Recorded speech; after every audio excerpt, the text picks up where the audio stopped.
Buenas noches, profesora y compañeros. Mi nombre es Roger Rangel.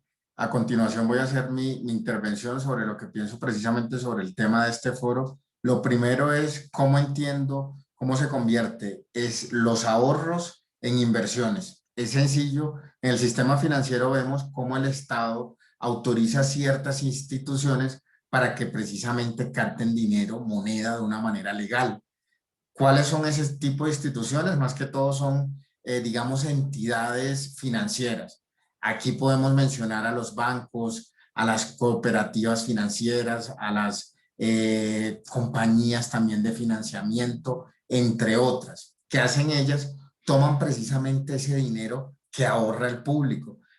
¿Cuál puede ser o por medio de qué se puede ahorrar cuando tenemos una cuenta de ahorro, una cuenta corriente, un CDT? Y lo que hace es tomar precisamente este dinero y luego prestárselo, o sea, convertirlo en préstamos, en anticipos, en descuentos para otras personas, otras empresas.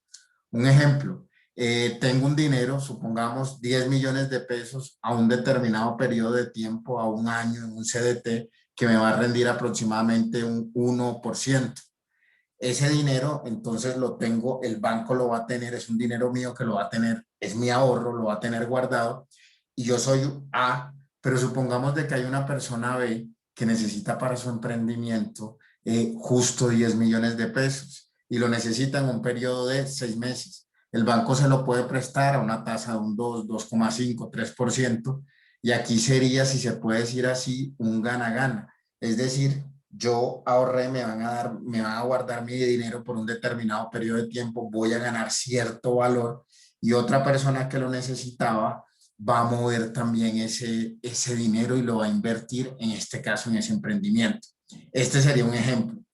¿Qué pienso? Y bueno, y aquí vemos cuál es el rol del banco, precisamente. Es ese intermediario que capta el dinero de una parte, lo mueve y se lo presta también o empieza a moverlo por el otro lado. ¿Cuál es mi opinión respecto al mercado financiero, al sistema financiero también de Colombia? Entonces, me voy a enfocar precisamente en los bancos, pero más allá de eso me quiero basar también en un análisis que hizo la OCDE en el 2019, finalizando el 2019, donde hace alguna serie de recomendaciones precisamente a nuestro sistema financiero o a nuestra banca en Colombia. Algunas de las cosas que decía era, uno, que en este caso la superfinanciera debería tener como ciertas capacidades para regular los conglomerados en el país, los conglomerados financieros. Y por otro lado, también el superintendente financiero debería tener ciertas competencias, ciertos poderes. Pero la crítica más grande que dice o que comenta la OCDE en su análisis es que en el país hay una competencia escasa.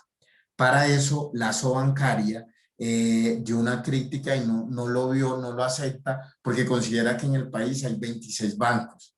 Desde mi óptica, yo estoy de acuerdo con la OCDE. Si bien se puede decir que hay más de 20, pero digamos, y como lo vimos también en los artículos que se leyeron, vemos, por ejemplo, en nuestro caso particular en Colombia, hay un grupo bastante fuerte que es el Grupo Aval, que está compuesto de 4 bancos: el Banco de Bogotá, Banco Popular, el Banco de Occidente, AB Villas, que obviamente prácticamente ya representan más del 20% de esta cantidad de bancos. Y vimos cómo en el 2016 el Banco de Bogotá tuvo los mayores ingresos y las mayores utilidades. Si lo podemos ver, si lo podemos analizar en estos 4 bancos, se congrega también, se puede decir de que hay un liderazgo también bastante importante y bueno, la idea es que la competencia sea un poco más abierta también.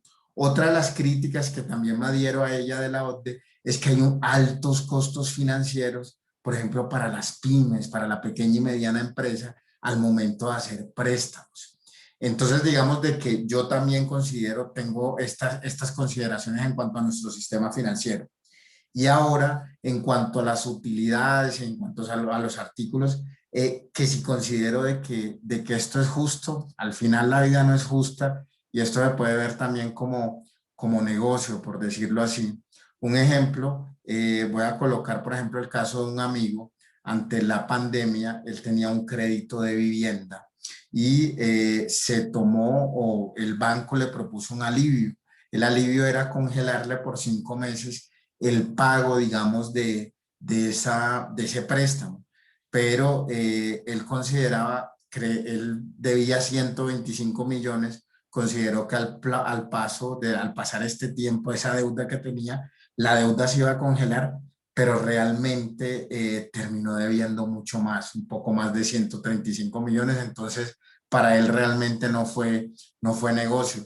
Y en cuanto a la otra pregunta, ¿las utilidades de los bancos están relacionadas con las tasas de colocación? Claro, como vimos, la lógica o en las tablas de la superintendencia, por ejemplo, si yo tengo una cuenta de ahorro, yo vi que los porcentajes, si el dinero que está allí quieto, era aproximadamente de esos intereses, era de 1,30%. Si yo tengo, por ejemplo, un CDT, vi que algunos rangos estaba alrededor de un 1%, es decir, el dinero que yo estuviese ahorrando, que tuviese quieto. Pero si por el contrario, yo me endeudo y tomo el caso de una tarjeta de crédito, la tasa efectiva anual estaba alrededor en algunos casos del 25%. Entonces, mientras yo ahorro, mi ganancia es bajísima, pero si yo me endeudo, sí tengo que pagar, digamos, unos porcentajes bastante considerables. Entonces, no es, digamos, tan justo, pero bueno, de eso se trata y vemos también en ese ranking, digamos, de los hombres más ricos del país, que incluso están precisamente las personas que hacen parte de la banca, y ahora se suma también un colombiano que empezó un negocio de banco digital en Brasil, que se convirtió, si mal no estoy, en el segundo. Esta es mi participación. Muchas gracias a todos y bueno, me gustaría también interactuar con ustedes en este debate. Gracias.